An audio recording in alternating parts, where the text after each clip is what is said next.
іншими партнерами, підкреслює людський Кырым платформасы Русиянын мағлубиетидир. Буны Украина тыш ишлери назиры Дмитрий Кулеба билдирди. О Кырым ишгалинин 7-нче йылында Ярымада меселеси кене дүйнө күн тертибине кайтканы үчүн кубанды. Кулеба буну тарихи яңлышнын түзелтмеси деп адландырды. Онун кайт эткенине көрө, дүйнө, бу жумледен Русия, Кырым платформасынын пек меракланды. Кримська платформа не тільки викликала безпрецедентну реакцію в світових ЗМІ, в світових політичних колах, але і в Російській Федерації. Це прямо протилежні реакції. Якщо весь світ відзначає, що Україна, по суті, розірвала тишу довкола Криму і повернула це питання на міжнародний порядок денний, то Росія навпаки захлинається в розповідях про нікчемність цієї ініціативи. Реакцією Російської Федерації ми задоволені. Кулеба Кырым платформасынын тесіз топлашуы Кырым азат этилмеси үчүн күрештин битмеси дегил башлангычы олганын кайд этти. Назир дегенине көрө шымды Кырым платформасы 5 йөңелиште чалышачак. Яны дачок девлетлерни Кырым ишгалini таанымамага чыгарачак, яны санкциялар кирсетилежек, инсан акларынын бозулмасы менен күрешежек, денизде телükесизликни теминлейжек ве Ярымада ишгал этилмеси нетижесинде пейда болгон проблемаларны чизежек. Шымдыки вакытта 46 девлет, бу жумледен Авропа бирлиги ве НАТО теркибине кирген бүтүн девлетлер Кырым платформасынын беяннамесин имзалады. Кулеба бу весиканы Кырым ишгал этилген вакыттан башлап эң кубетле биры деп адландырды. Бу беяннамеде Русияны илк сефер ишгалчы девлет оларак таныдылар. Кулеба айтканына Украина яны девлетлерни Кырым платформасынын иштиракчысы болмага чыгарачактыр. Україна не зупиниться. Ми будемо працювати рівно стільки, скільки потрібно для того, щоб повернути український Крим. І той факт, що після 7 років окупації і всіх мільярдів, які витратила Росія на те, щоб про Крим почали забувати, ми зламали цю тенденцію, свідчить про те, що ми здатні перемагати, і ми всі, ми, український народ, зрештою отримаємо те, чого прагнемо – відновлення справедливості і територіальної цілісності України.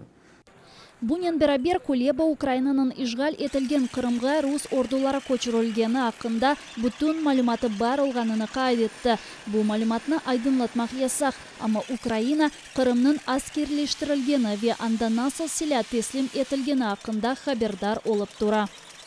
Ми знаємо, що на півострові вже розміщені потенційні носії ядерної зброї, зокрема кораблі, оснащені крилатою ракетою «Калібр». У нас є достатньо інформації про те, що відбувається. Наша задача зараз – це зміцнювати власні збройні сили і зміцнювати союзницькі дії в Чорному морі для стримування Росії. І це перший крок, а подальший крок – це вже буде виведення Росії з Криму. Украина телükесизлик хизмети Сейтумер Ниметуллаев девлет хайынлигинде шубеленгенini билдирди. О Кырымнын ишгали вактында Геническ районы девлет мемориятынын юлбашчысы олуп, ишгалчылерге ярдым этеди. Украина телükесизлик хизметинин малыматларына көрө Ниметуллаев Кырымнын ишгалинден сон бирден Ярымадага качты. Анда Кырым татарларга каршы чыккан пропаганда кампаниясына кошулду. Малым болгону кеби Ниметуллаев Ярымадада ишгалчылернен ишбирлик япкан Кырым Бірлігі адлы тешкилятны яратып, onun yolbaşçısı oldu. Ukraina telükesizlik hizmetinde aytalar, erkek onun razı olmaganlar işgalciler tarafından takip ediliyedi. Kanun koruyucular Kırım Birligi teşkilatının gerçek maksadı Kırım Tatarlar arasında Kırım işgalinin kanuniyeligi hakkında fikirlerini tarqatmaga, işgalciler hakimiyetinin organlarını tanımaga çıkarmaga ve işgal etilgen Kırım territoriyasında kanunsuz saylavlarda iştirak etmege çağırmaga edi.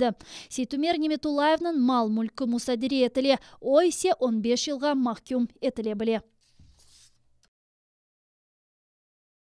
Донецк вилаятындагы Арби ватандашлык мемориятында билдиргенлерине көре, рус ишгалчылары Травневая касабасындагы Мескен маалерге граната атычы такибатларнын уҗум етті. Чаршембе күні акшам душман Азбарве Бостанга ВОК 17 гранаталарыны атты. Базы evlerde cam sındırıldı. İnsan gayıpları hakkında haberler yok. Bunun beraber düşman Katerinovka ve Novoluganskaya kasabalarına müdafaa etken Ukrayn arbileri позицияларını granata ve kurşun atıcı tertibatlarının hücum etti. Крім того, на Луганщині був зафіксований проліт ворожого безпілотного літального апарату типу Орлан-10 із перетином лінії розмежування. На обстріли російсько-окупаційних військ наші захисники відкривали вогонь у відповідь. Бойових втрат серед українських військових немає. Станом на 7 годину ранку 26 серпня порушень режиму припинення вогню не зафіксовано. Українські військові контролюють ситуацію в районі проведення операції Об'єднаних сил з відсічі і стримування збройної агресії Російської Федерації.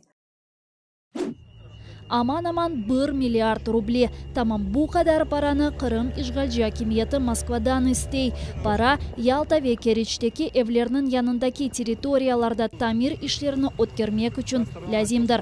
Bu şehirlerde birkaç hafta evvelsi kene bir aylık yaganaklar norması tuştu. İşgalcilerinin malumatlarına göre umumen alganda Keriç ve Yalta'da çok katlı binalarının 80'den ziyade azbarı ve mağazı zarar gördü. Kırım işgalci yolbaşçısı Sergey Aksyonov aytkanına göre bozulgan mal-mulkni evvelki alga ketirmek için 930 milyon ruble gerek, ama Moskva hali da paranı bermedi. Teşvikat ağızlardan kesilmedi. İşgal etilgen Kırım'da kanunsuz saylavlarda iştirak etken namzet Keriç'teki propaganda televizyonundaki canlı yayın vaktinde studiyadan kaçtı. Söz Adaletli Rusiya Hakikat için adlı firkadan Rusiya Devlet Dumasının deputatı namzeti göstergen Ahmedjitli Oleg Severenko aktaketi. Yayın başında o Rusiya zenginlikleri hakkında memnuniyetlikle anlataydı. Son ise birden toxtadı. Severenko pek heyecanlanganını bildirip, alıbarıcıға yayını toxtata bilesiniz dep pısırdadı. Bundan son o münakaşalarının bitmesine 5 dakika kalar ekende studiyani terk etti.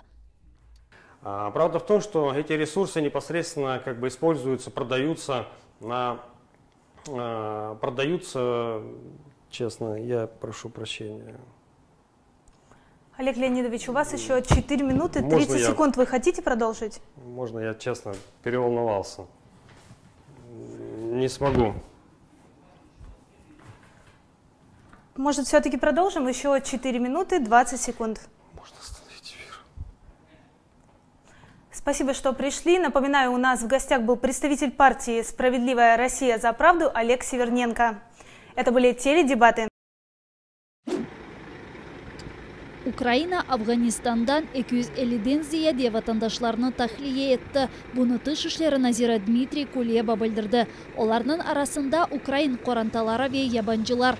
İnsanlar bir harbiy ve 2 vatandaşlık uçaklarının tahliye edildi. Harbiy olmagan uçaklarının sahipleri bu uçuşlar için devletten para almadı.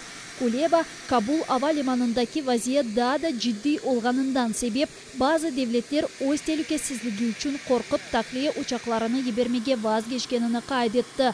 Nazirnin aytkanına göre şimdi gelecek tahliye reisi teşkil etili. Dışişleri Nazirliginde bütün Ukraynlarını Afganistan'dan alıp çıkmaganca çalışacaklarını aytıp geçtiler.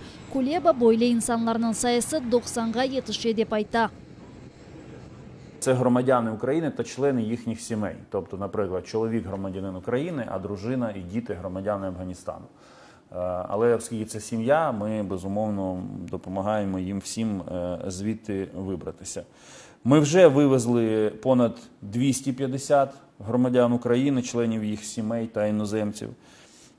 І, як я сказав, будемо працювати до тих пір, поки не вивеземо всіх. Прямо зараз ми цим займаємося організацією наступного евакуаційного рейсу. Україна своїх ніколи не кидає і не кине.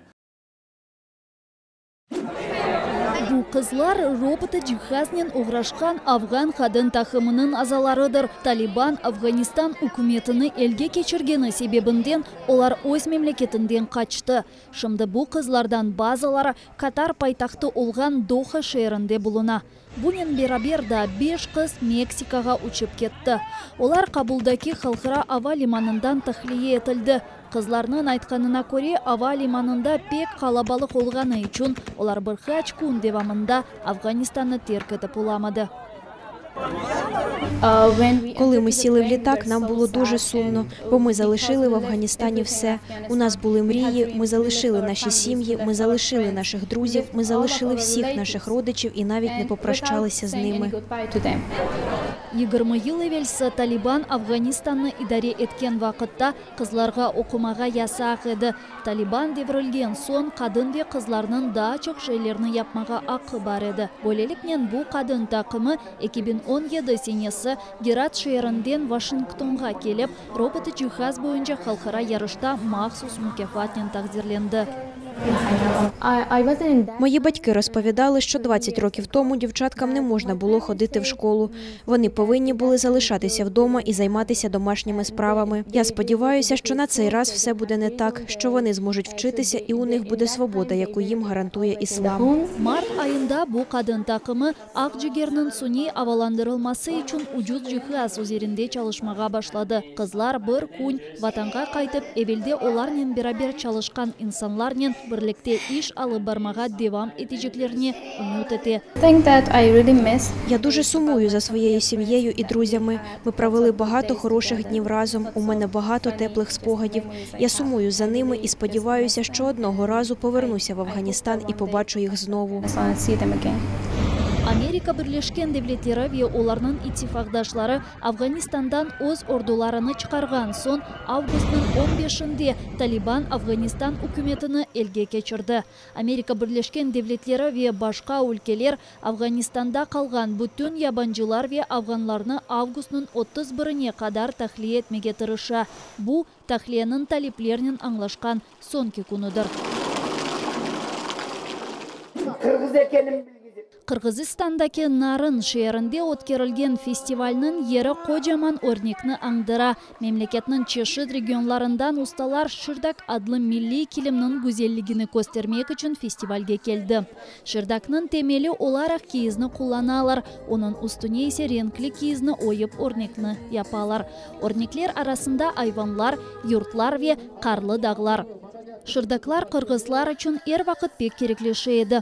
Бұл келімлерні топрақ яда отқа жоялар. Шырдаклар туристлер арасында пек популяр олғаны себебінден оларны япмақ анянесі бұл күнлерімізге қадар сақланылды. Я вперше в Киргизстані, і мене вразила ця прекрасна країна, її гостинність і доброта людей. Мені пощастило потрапити на цей фестиваль у Нарині, і мені дуже подобаються національні вбрання і килими. Безумно хочу таке придбати. Аняневи шырдакның бөйклігі 3 метр кеңлікте 4 метр ұзынлықтадыр. Бір шырдак үшін 5 қойының юны қолланыла. Бұл кілім чоқ вақыт везор япыла. Це історичний ширдак, йому більше 60 років. Моя свекруха зробила його в 25-30 років. У той час хорошої овечої вовни не було. Вона використовувала залишки, а також козячу шерсть. Умумен алғанда фестивальде бұйық ве күчік шырдакларының 2000-ден зеде чешіті тақзим етілді. Базы келімлерінің бөклігі 5 метр квадратын тешкил ете. Бұнен берабер фестивальге келгенлер үшін мастер-классларны өткерелер. Фестиваль 2010 сенесінден башлап кечірілмекте. Оның мақсады медени мирасыны сақламақ ве келімлер ясалма санайысыны дестеклемектір. Айны вақытта да екі тедбір өткеріле. Бірі қырғыз милли урбасына бағышланған. Дегерінде есе Манас адлы қырғыз қараманы аққында дестанларны оқымақталар.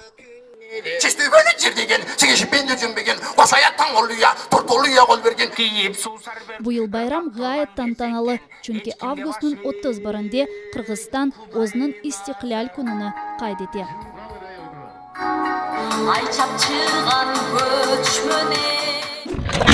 Олар бір-біріні Керчек селянен Уравия 45 километрға етішкен ағырлығы олған зырқлы тақымны кейіп юре.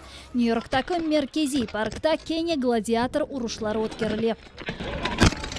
Прийшов помірятися силами. Я всіх гамселю, а вони мене. İştirakçılar bir-birini yerge atıp, sonuna kadar күрешмеге тырыша. Раундның 3 урышы бар. Уруш 1 dakika devam ете. Прийшов позмагатися. Мені подобається лупити противників, і коли вони б'ють мене. Tedbirning adı New-York gladiatorlari, onu Santa Rıtsarlari adlı ticari olmagan teşkilat o'tkazgan. Bu teşkilatni 40 yaşındaki Demian Degratsiya tesis etdi. O, bala ve büyükler muharebe sanatları ve bedeni meşguliyetlerinin bedava uğraşkanlarını istey. Degratsiya Amerika Birleşken Devletleri Hava Kuvvetlerinde hizmet etken son Kolumbiya Üniversiteti'nde okudu. Bundan son Harvard Üniversiteti'ni bitirip maliye sahasında magister derecesini aldı. Neticede management meseleleri boyunca meslekçi oldu. Ama ofiste çalışıp oturganda para ona ilham vermegenini anladı. В інвестиційному банку не знають, що з такими робити. Якщо гроші тебе не мотивують, тоді що? Я запитав себе, що ж це, і зрозумів, що мені подобається допомагати людям. Şimdi onun teşkilatı çıdamını inkişaf ettirgen idmanlarını o'tkazgan. Kollar vastasının күрешмеге silahını kullanmaga ve hatta çalgı aletleri oynamaga o'rgatgan. Я більше не маю шестизначної зарплати. Моє життя вже не таке, яким було, коли я працював на Уолл-стріт. Але зараз воно наповнене сенсом. Маємо маленьких дітей, людей, яким потрібна допомога. Я просто використовую досвід, який здобув під час професійної діяльності, щоб робити добро.